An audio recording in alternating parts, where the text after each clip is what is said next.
Have you ever looked in the mirror and felt like a stranger was staring back? Not just tired, but truly disconnected. That unsettling feeling isn't self-discovery, it's self-judgment.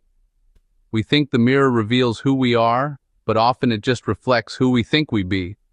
This is the trap confusing self-consciousness for self-awareness. One is gentle curiosity, the other is harsh criticism. We build mental prisons, mistaking judgment for insight. The real difference? Self-awareness brings peace. Self-consciousness breeds anxiety. Once you see this, you can finally unlock the cage you didn't know you were in. The mirror can become a tool for freedom, not fear. Picture your mind as a room. Some people turn on a soft lamp, seeing their thoughts and feelings with calm curiosity. They notice the dust but don't panic. They simply observe and learn. This is self-awareness, honest, non-judgmental exploration. Others flip on a harsh spotlight, seeing every flaw as a disaster. The room feels hostile, every imperfection magnified. This is self-consciousness, a performance for an invisible judge. The key question: are you exploring your mind or interrogating it? Self-awareness asks, what am I feeling? Self-consciousness asks, how do I look? One path leads to growth, the other to anxiety. The light you choose shapes your entire inner world. Self-awareness is true freedom. It's the ability to see your strengths and flaws as simple, neutral data, not as a final verdict on your worth. It's like looking at yourself through a clear window, noticing what's there without labeling it as good or bad. When you're self-aware, you can observe your thoughts, feelings, and behaviors with gentle curiosity rather than harsh criticism. This mindset allows you to grow, adapt, and learn from your experiences rather than being weighed down by them. You can say, I get defensive when criticized, without condemning yourself or feeling ashamed. It's simply an observation, a piece of information you can use to understand yourself better. This acceptance opens the door to real change, because you're not fighting against yourself. You're working with yourself. The space between noticing and judging is where growth truly happens. In this space, you can pause, reflect, and choose how to respond rather than reacting automatically. It's a place of possibility where you can rewrite old patterns and create new ones. Self-consciousness, on the other hand, is a cage. You become both the prisoner and the guard, trapped by imagined opinions and relentless self-monitoring. Every action feels scrutinized, every word second-guessed. It fuses every observation with harsh judgment, turning even the smallest mistakes into overwhelming proof of failure. Instead of learning, you shrink. Instead of growing, you hide. Self-awareness is like a scientist in a lab, curious, open-minded, always learning, and never shaming. It's about gathering information, experimenting, and improving, not about punishing yourself for what you find.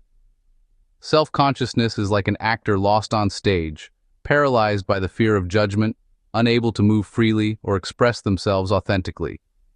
The spotlight feels harsh, and every mistake feels magnified. Self-awareness opens you up to connection, allowing you to be present and authentic with others. Self-consciousness, in contrast, shuts you down, making you withdraw and isolate yourself. Self-awareness is like having a calm, honest conversation with yourself. Self-consciousness is an endless argument you can never win, a loop of self-doubt and criticism.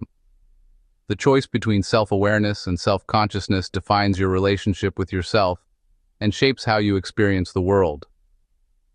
Every day, you stand at this crossroads.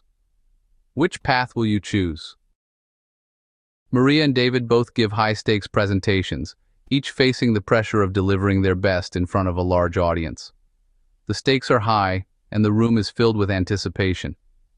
Maria feels nervous, but her self-awareness helps her notice, breathe, and refocus. She understands that nerves are natural and uses them to fuel her energy, transforming anxiety into excitement.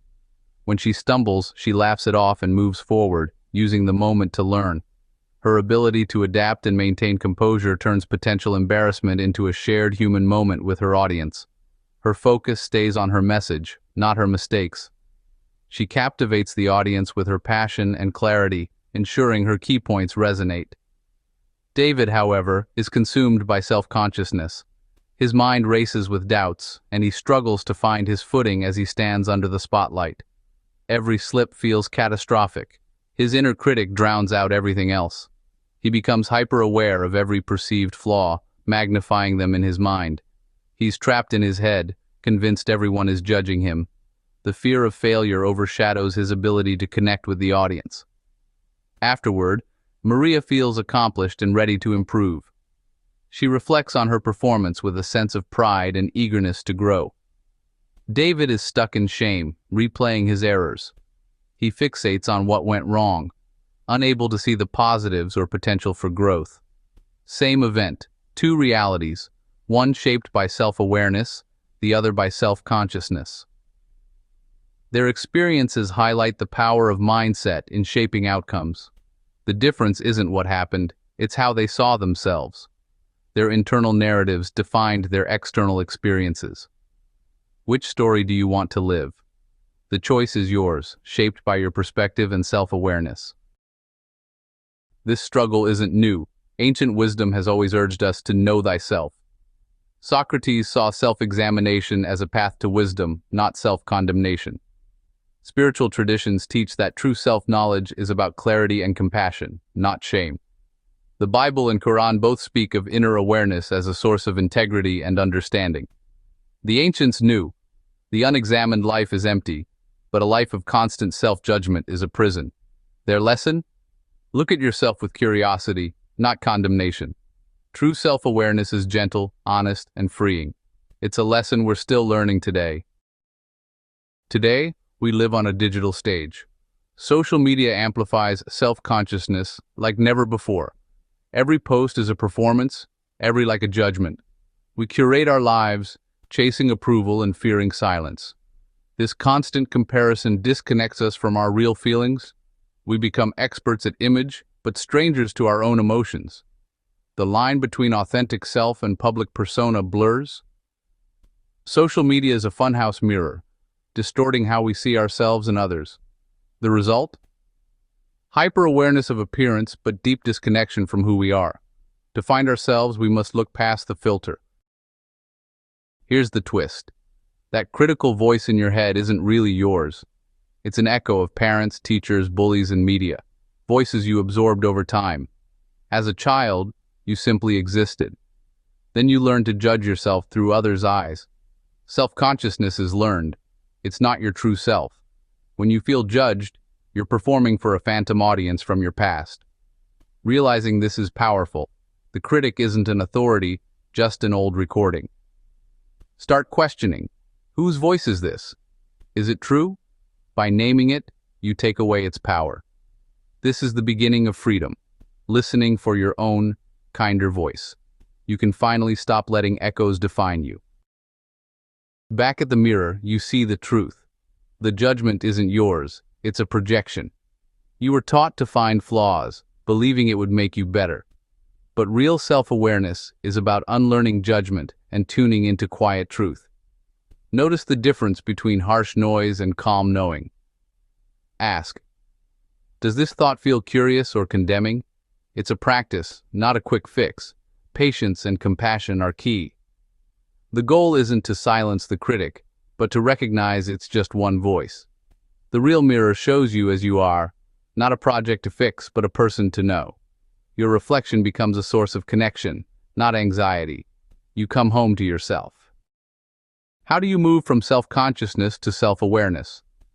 The answer is to start small, with gentle steps. In a world that constantly demands our attention and performance, it's easy to get lost in how we appear to others. But the journey inward begins with a single quiet moment. When anxiety hits, pause and ask yourself, what am I observing right now? What am I judging? Try to separate the facts from your feelings. Notice the difference between what's actually happening and the story you're telling yourself about it. Don't rush to fix anything. Just notice, with kindness. Try being a quiet observer for a day. Let yourself simply witness the world around you, without needing to react or control. Watch the way people move, the sounds that fill the air, the subtle shifts in your own mood. Shift your focus from, how do I seem, to, what do I notice? In conversations, listen fully. Let your attention rest on the other person, not on your own performance. Notice the details, the tone of their voice, the emotions behind their words, the pauses in between. This shift gently pulls you out of your head and into real life. It's not about achieving perfection or always having the right response, but about wholeness, embracing all parts of yourself with gentle, non-judgmental awareness. Allow yourself to be present with your thoughts and feelings, even the uncomfortable ones. Remember, you are not a performance to be perfected, you are a life to be lived, with all its messiness and beauty. Each moment is an opportunity to experience yourself and the world more deeply. The search for self isn't about finding some flawless version of you, but about meeting the real you behind the noise and expectations. Look in the mirror and try to see past the inner critic, and rest in quiet observation. In that stillness, you may discover a sense of peace and acceptance that was always there, waiting for you to notice.